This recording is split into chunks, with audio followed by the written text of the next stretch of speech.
Hey, good buddies, and welcome into the Good Buddies Anime Review. I am your good buddy, Roger. And I am your good buddy, Brandon. And today is the day that we're talking about an anime that we've talked a lot about in the last couple of months. Yeah, man. We hopped on that first season, and this season that we're about to review, we talked about in the mid-season stuff, and here we are. It's Mob Psycho 102. Yes, sir. And it's freaking rad. Man, and I was on the hype train for this. It's very good. It's very I hopped good. almost. It took me about a week after we finished the first review. Then I bolted into season 2, and I was like, God, this is great. Yeah, man. I tried to hold off because I knew I was going to be like really bummed when there wasn't more. It wasn't finished. And I ended up just diving in anyway. It's very good. But let's get on into it. Now, what we're going to do here is we're going to break down this season. We're going to give it a final review and a review of recommendation. We're going to give it a final score. And Roger, if it was boo-boo garbage, what would you call that? I would call it an anime, maybe not. What if it was, it's okay? Anime. It was, pretty decent. It was average. Anime, maybe. If it was actually pretty flipping good. That's an anime, most definitely. But if it was awesome, if it was damn near perfect. Man, we would rate that as an animazing. Yes, sir, we would. And the way we're going to get there is we're going to take 5 different categories, 2-star each, a total of 10 stars, because that's how math works. We're going to start with our first category that we're going to talk about is the Story and setting. second category is The characters and development. the third category is The art and animation. fourth category, Roger. That soundtrack. And finally, that Good Buddies Wriggle Room, we're going to talk about our fifth thing, that Je ne sais quoi. Roger, what does that mean? I don't know what. I don't know what. But that's how we're going to do it. Let's get on into it. Roger, you got a little synopsis for us? You want me to take it? I want you to take it, dude. All right, You told me yours already. Here's a quick pitch for this one. Hey, did you see season 1? It's more of that. No, it's basically, so we are talking about a season 2 here. If you haven't seen season 1, you really should, because it's freaking great. And season 2, I gotta tell you, I didn't know if it could. I feel like it topped it. I think so. But it's basically the ongoing adventures of Mob, a young man who has these incredible psychic abilities and who's also a bit socially awkward, bit kind of, he's kind of weird. But he's working on it. That's he the is cool thing working about on Mob. it. He's doing his on best to grow. More importantly, it's a show about him not relying on his psychic powers to make him feel stronger, better, to put himself at the forefront of anything. Because, I just got those. And people who don't got those, they're doing great. So I should be able to do okay without him. So that's what he's doing. He's working on himself, improving himself. It's a very cool show. It also deals with his friends, relationships, and ultimately a big old throwdown with an evil psychic organization called Claw. People that would use their psychic powers to lord themselves above the regular people that don't have The psychic masses. powers. Yeah, the massive. But in Mob's eyes, these people are just as special because they are strong in other aspects. Exactly. And that's what makes this show great. Yeah, man, it's pretty cool. I will, if I remember, I'll put a link up there for the first review. If you have not seen the first season, you shouldn't even be here, but Really? We still welcome you. And if you want to go catch that review, that spoiler-free review, I'll have it up there. But yes, this season is really good. And it just leads straight off the first one, like Brandon said. However, I feel like this one is a little more. It has a little more empathy about it than it's like a little more empathetic than the first season. Yeah, maybe. Do you want to jump on into the story and setting? Yeah, let's do it.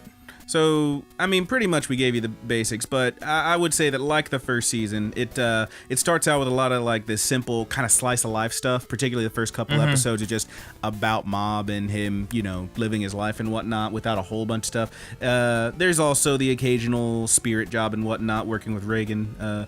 Later it turns into this a pretty big showdown with Claw, as we already said, toward the later episodes. And in between those, like right about the middle, you get a pretty interesting arc with a possessed girl and whatnot. Yeah. Those were some good episodes. There's like a 2-episode stretch that, man, oh man, really breaks into it. Yeah. But we don't want to get too spoilery, obviously. We're going to try to keep it light. Yeah, sure. Anything else to say there? That's the story. The setting's in the exact same place. We're still in Seasoning City. They do take a trip to another town briefly. Yeah, like where all the there's a lot of like urban legend kind of stuff going down in a nearby town. What was that? Oh, I don't remember. God, it was the Grabber or something like that. The Snatcher, the Dragger. The Dragger. There you go. Yeah, there was an urban legend about there was a dog with a human face. There was the Dragger. And there was the running grandma, I think. Yes. And there was the person in the red coat who you would die if you saw him or something like that. Yeah. Most of those turned out to be pretty much. Yeah. What I liked about that though is the dragger. There's actually a phenomena that people at least entertain in a pseudoscience manner. Oh, here we go. Of where people can come up with an entity like that, and in some aspects it becomes real to people.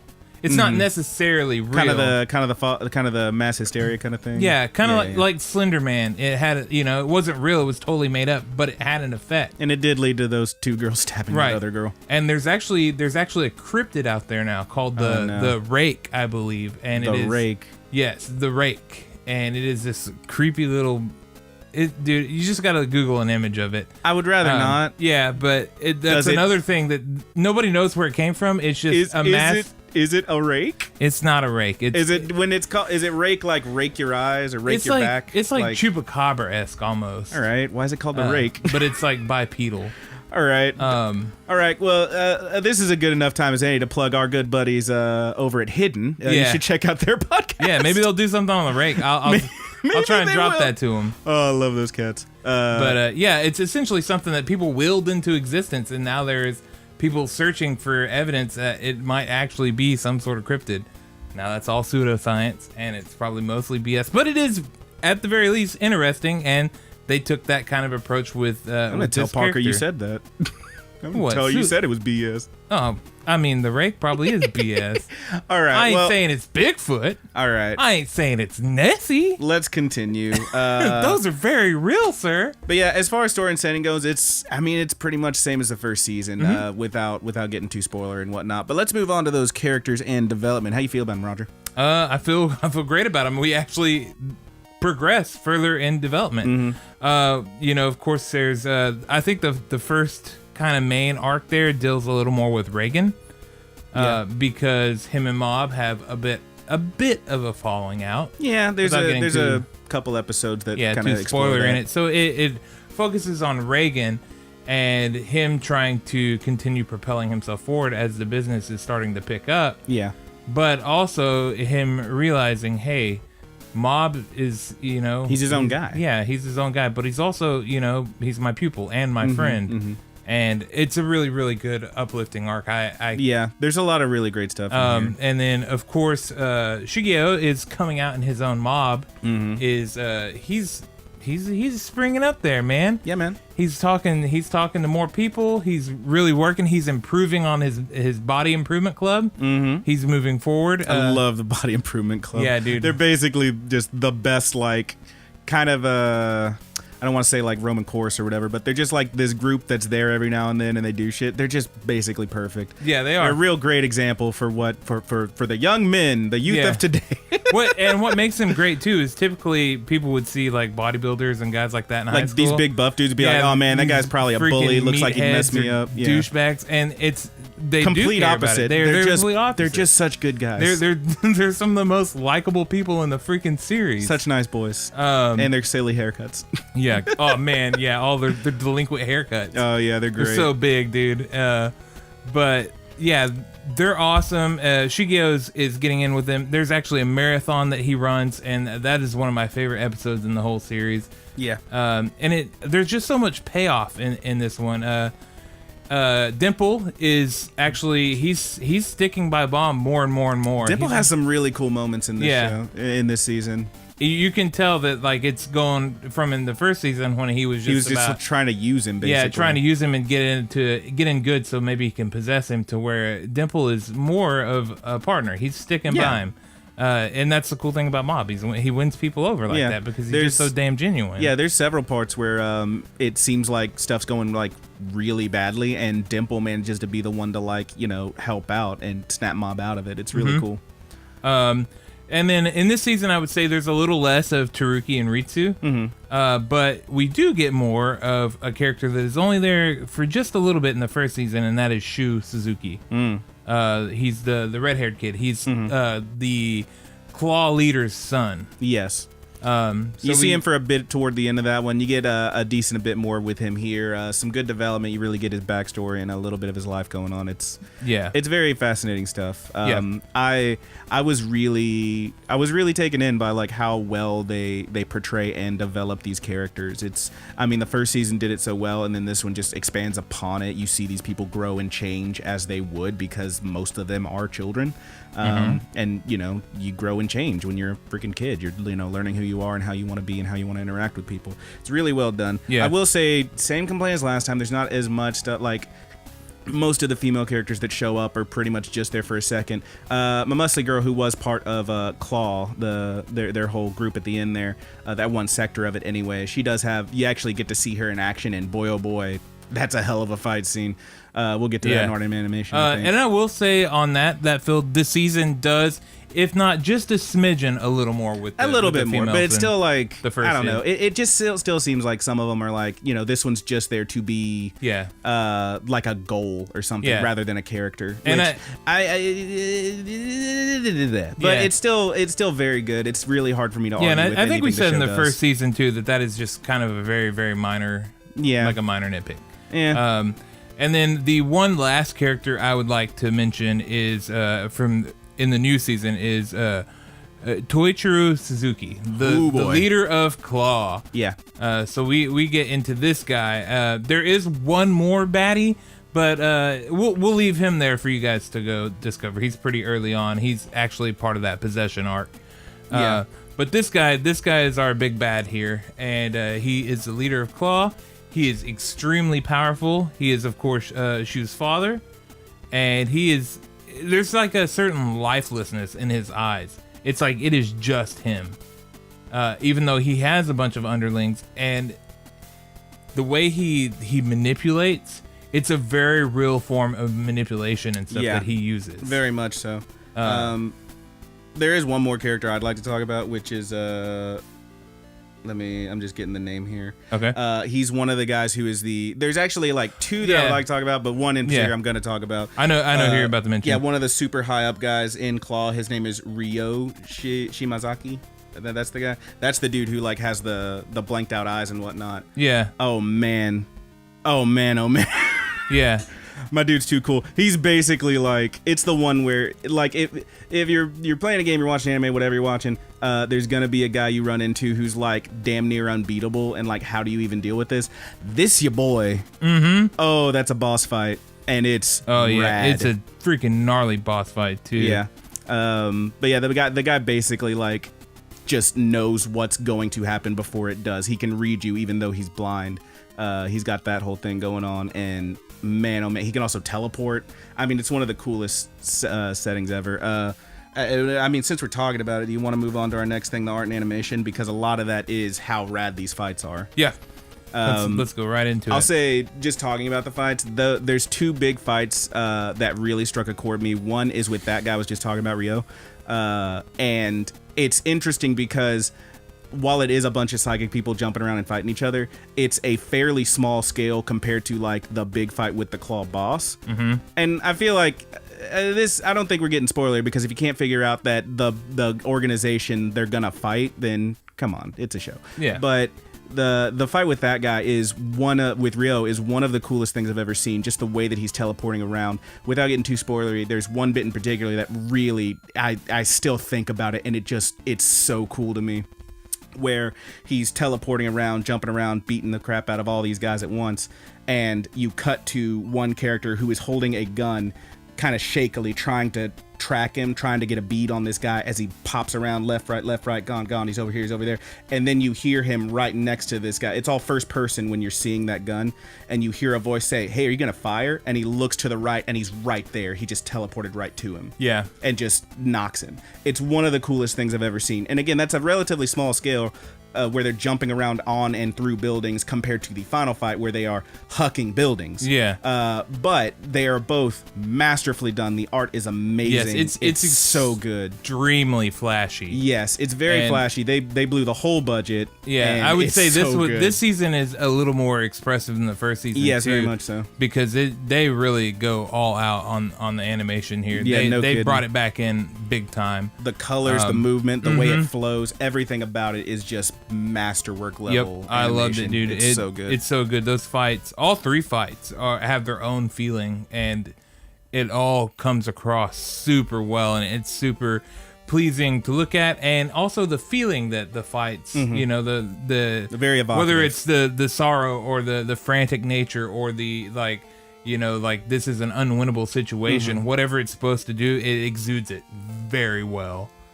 So I was real into that. Let's see, what do we got next? Soundtrack and music. Now that opening, 99.9.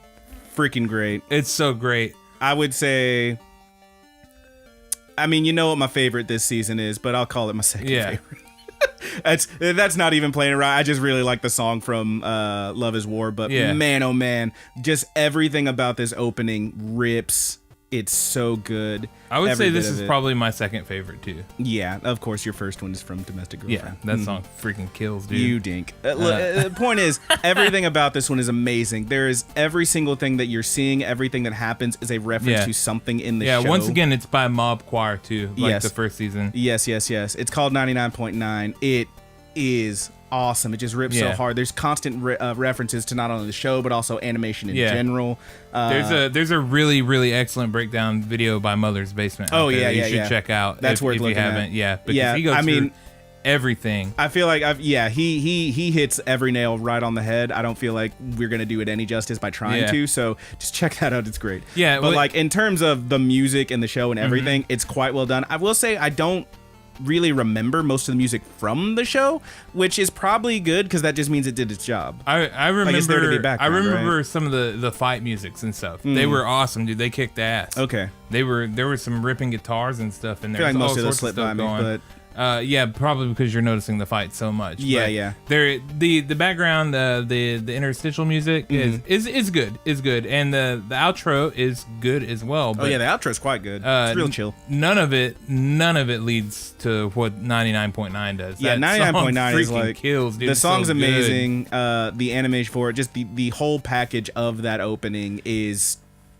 freaking damn near perfect. Yeah, and which makes sense because it's called 99.9. There's a line in that damn song too, and the line is, "Can you feel your own frustration?" And it sounds like he's saying masturbation. Yes, you're a monster. It does though, dude. It does kind of. If you listen to so here's the thing: when you watch it, the voice that is saying those first lines is not the voice from the actual track. The actual track, which is available on Spotify and online, it's just the lady singing it, the same one that takes it up like in the second verse or whatever, the second part of that. So when she says it, I hear it just fine. Can you feel your own frustration? Yeah. When the kind of robot-y voice, male Can voice says, "Can you feel your masturbation?" Okay, chill. Dude, that I nailed it. We're never gonna have an episode that doesn't get the explicit tag, huh? Yeah. Dude, masturbation isn't a bad word. It is when you say it like 5 times. It's in the Bible. What? Can you feel your masturbation? That's not in the Bible. Yeah, there is a verse that says, "It is better for your seed to fall into the belly of a whore than upon the ground." And the fact that I know that. Speak for yourself, sir. Hey, man. All right. Let's go. Can you feel your masturbation? You got to stop this. Let's continue. The music's very good, suffice to say. Do you want to move on to our final category, or you have anything else to say about music? No. Other than, can you feel your masturbation? You're evil. Let's talk about that je ne sais quoi.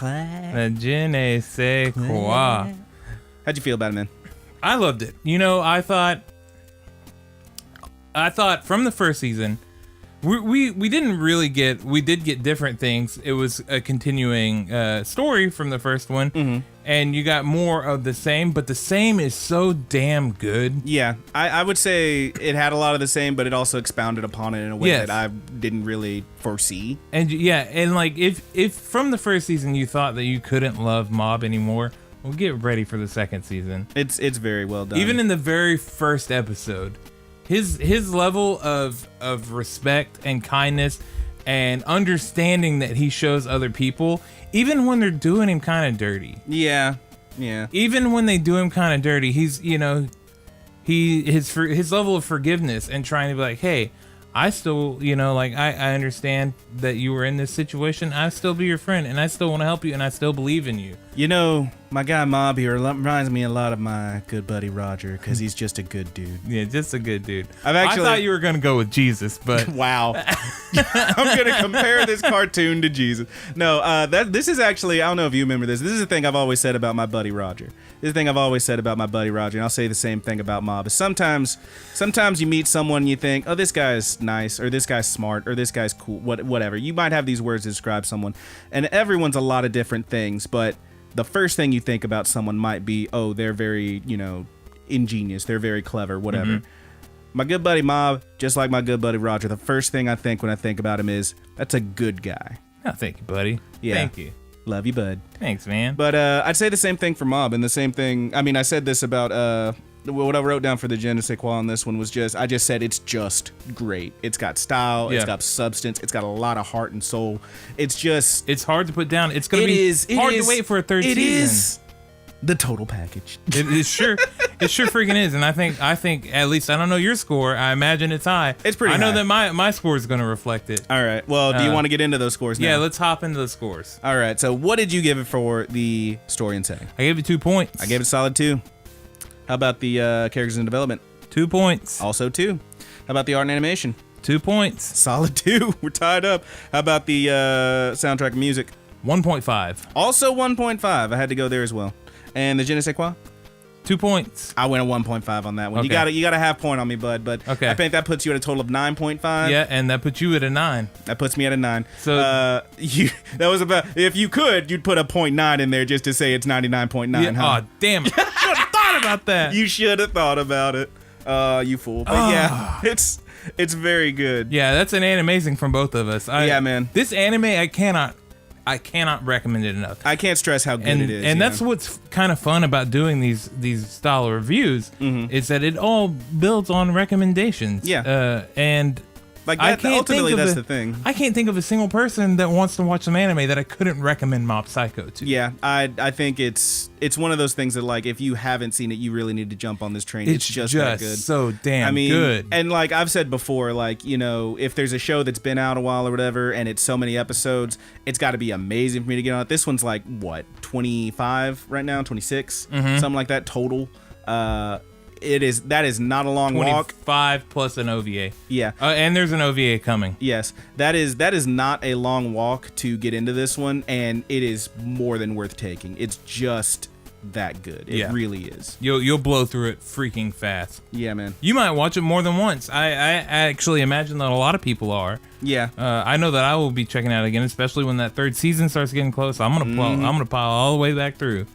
Yeah, man. And I'm gonna happily do it because God, it's just good. a very, very it's just good so program. damn good. It's a legitimately great program. But yeah, let's that about wraps it. Let's get on to next week, dude. We're gonna be talking about another good program. Oh, are we? Oh yeah, man. Maybe a program that you mentioned earlier. Maybe a program that you really love.